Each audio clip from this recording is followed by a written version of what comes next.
আপনারা বলেন তবলিগ দিন দিন বাড়তেছে না কমতেছে? তবলিগের বিরুদ্ধে লেখালেখি আর বই আর বক্তৃতা বাংলাদেশ, পাকিস্তান, হিন্দুস্তান আর আমেরিকা, লন্ডন কম করছে না, ঢাকাতেও কম হয়েছে না। এদিকে ইস্তেমা চলতো, এইদিকে মাইকের বিরুদ্ধে মাইক লাগাই রাস্তার মধ্যে বক্তব্য। তবলিগুলার এইগুলার পরোয়া করছে না। আল্লাহ নবীকে আল্লাহ তাআলা বলছেন ওয়াআরিজ আনিল জাহিলিন, জাহিলরা কি করে না করে তুমি এদিকে লক্ষ্য করিও না, তোমার কাম তুমি করতে থাকো। মুয়াজ্জিন আযান দেয়, কান আঙ্গুল দিয়া দেয়। মুয়াজ্জিনে কি কয়, যা মনে চায় তা কইতে থাক, কান বন্ধ করে রাখছি। আল্লাহু আকবার, আল্লাহ আল্লাহ সবচেয়ে বড়। কোন মুয়াজ্জিনে যদি আযানও দেয় আর মানুষে কি তা কয় এটাও শুনে, তা আযান দিতে পারবো না, এটা ফেসলা বলে লেগে বল। আল্লাহ রাসূলকে আল্লাহ শিখিয়ে দিয়েছেন ওয়ারিজ আনিল জাহিলিন, সত্যের আলামত এটা। প্রপাগান্ডা করিয়া মাওলানা ইলিয়াস রহমাতুল্লাহ আলাইহির বিরুদ্ধে কয়েক পয়গম্বরী দাবি করছে, নাউযুবিল্লাহি মিন যালিক। এখন কেউ আর প্রমাণ করতে পারে না।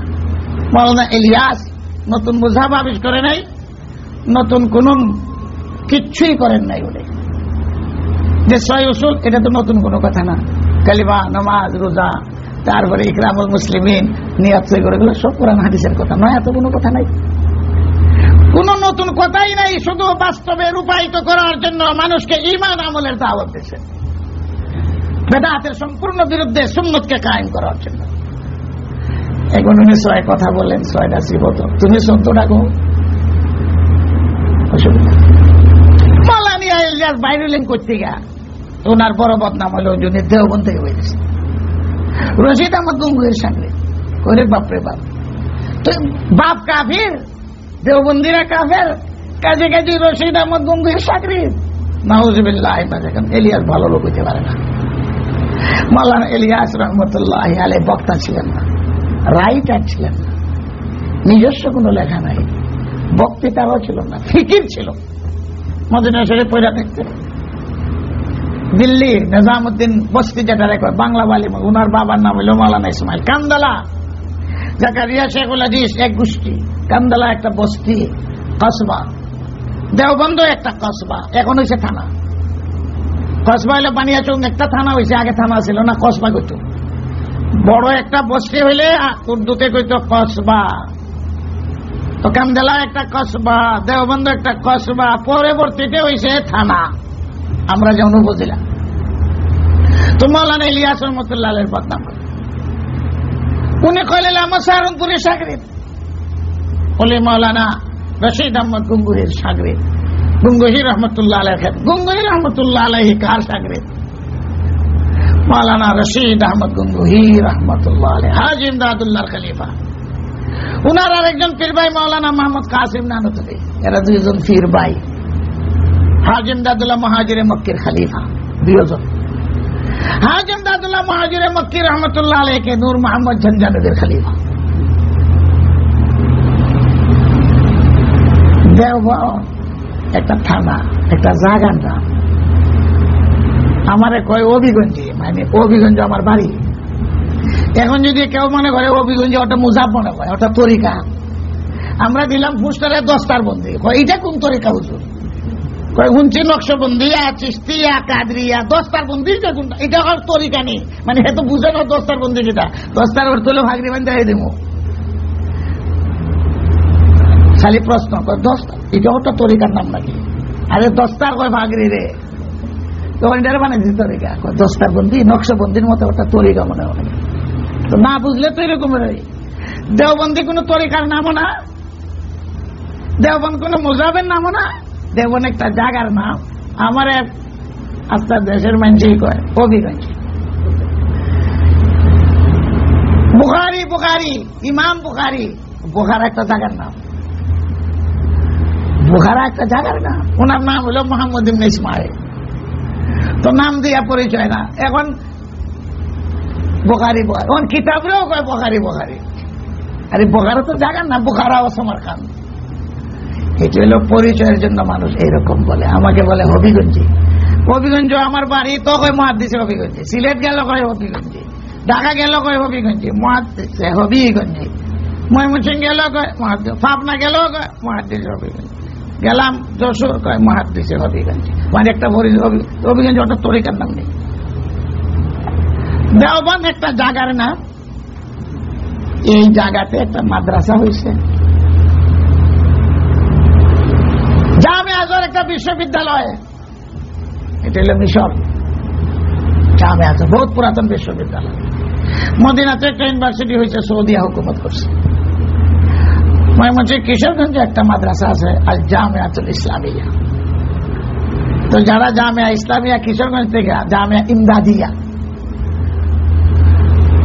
আব্দুর রহমান জামি, মহিউদ্দিন জামি, আরে মানুষের জামি গীতা, জাম বেশি খায় না গীতা, জামি গীতা মানে বুঝার অভাব। তো এটাকে বুঝাইয়া দিতে হইব যে আমি জামিয়া ইমদাদিয়ার থেকে সনদ নিছি, এই জন্য এরা যারা জামিয়া ইসলামিয়ার থেকে আলিম হয়, ওই এরা লেখে জামি জামি জামি জামি। হাটাজারি একটা বড় ইউনিভার্সিটি, হাটাজারির থেকে ভারী গেলে এটা আবার লেখবার সুবিধা হয় না, দেখিতে লাগবো অমুক হাটাজারি, জুত লাগে না। আজহর এটা জুত লাগে, জামে আজহর বললে এখন আজহারি আজহারি আজহারি, ওই জামির মতো সুবিধা আছে আজহারি। আমাদের ইমাম সাহেব উনি ৮,০০০ থেকে পাস করছে আমার ছেলের সাথে, আর মাওলানা আব্দুল মকিদ, এরা একসাথে।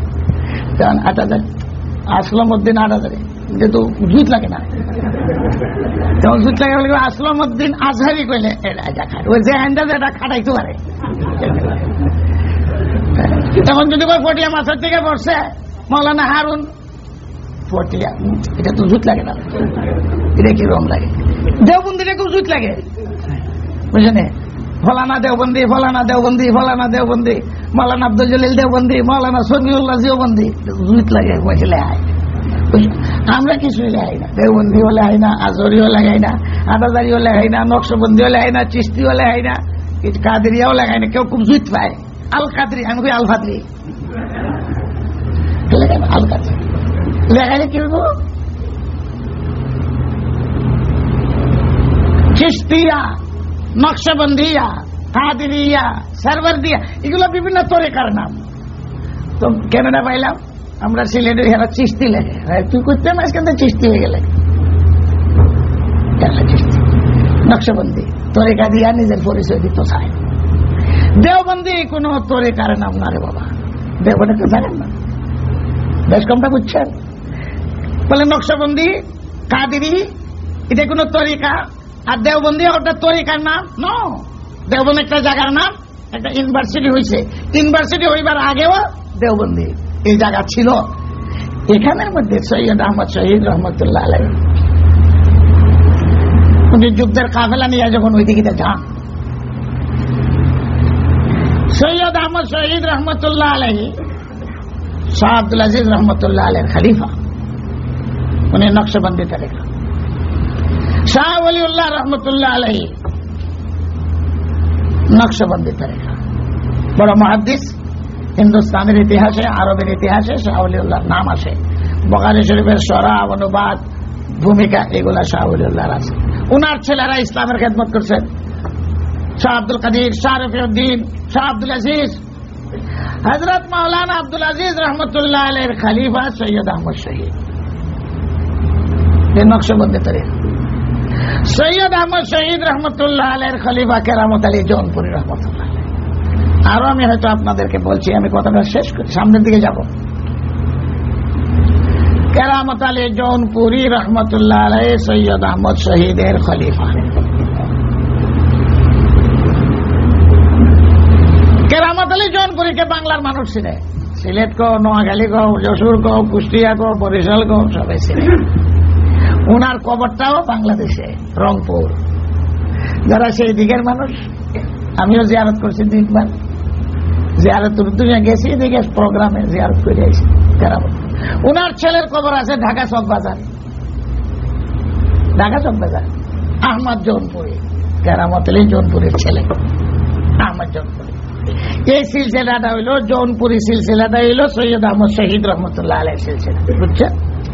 সৈয়দ আহমদ শহীদ রহমতুল্লাহ আলাইহি যুদ্ধ করছেন শিখ ইংরেজদের বিরুদ্ধে। ভাগ ফতোয়া দিলেন শাহ আব্দুল আজিজ রহমতুল্লাহ আলাইহি। এই সময় ইস্ট ইন্ডিয়া কোম্পানি ভারতে ঢুকছে 1757 সন সিরাজউদ্দৌলার পতন হওয়ার পরে যে সময়টা, এই সময় শাহ আব্দুল আজিজ রহমতুল্লাহ আলাইহি সময়। তো শাহ আব্দুল আজিজ রহমতুল্লাহ আলাইহি ফতোয়া দিয়েছে। এই ফতোয়াকে কার্যকরী করার জন্য ওনার খলিফা সৈয়দ আহমদ শহীদ রহমতুল্লাহ আলাইহি যুদ্ধ করলেন। ওনার সাথী ইসমাইল শহীদ 10 বছরের বড় ছিলেন। ইসমাইল শহীদ শাহ আব্দুল আজিজের ভাতিজাকে বলছেন মুরিদ হও, সৈয়দ আহমদ শহীদের সঙ্গে যুদ্ধ করো। তো বালাকোটের ময়দানে গিয়া যুদ্ধ করে শহীদ হল।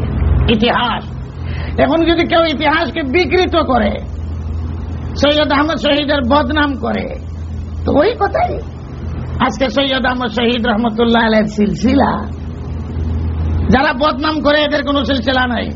নবীর বদনাম যারা করে, ইন্না শানিয়াকা হুয়াল আবতার, আল্লাহ বলছেন নবীর বংশ দুনিয়াতে থাকবো, কিন্তু যারা বদনাম করে এদের বংশ থাকবে না। আজকে সৈয়দ আহমদ শহীদ রহমতুল্লাহ আলাইহির সিলসিলা সারা ভারতে, সরসিনা, সোনাগান্ধা, আমাদের সিলেট জেলার মধ্যে বদরপুর, সব জৌনপুরি সিলসিলা। কেরামত আলী জৌনপুরি রহমতুল্লাহ, সৈয়দ আহমদ শহীদের খলিফা কেরামত আলী জৌনপুরি রহমতুল্লাহ। এখন যদি সৈয়দ আহমদ শহীদ রহমতুল্লাহ আলাইহি কেউ কাফির কয়, এখন খালি দেওবন্দির আঘাত লাগার কোন কথা না। দেওবন্দিদের সিলসিলা ওই দিক দিয়ে যায় না। আমি নাম পড়ে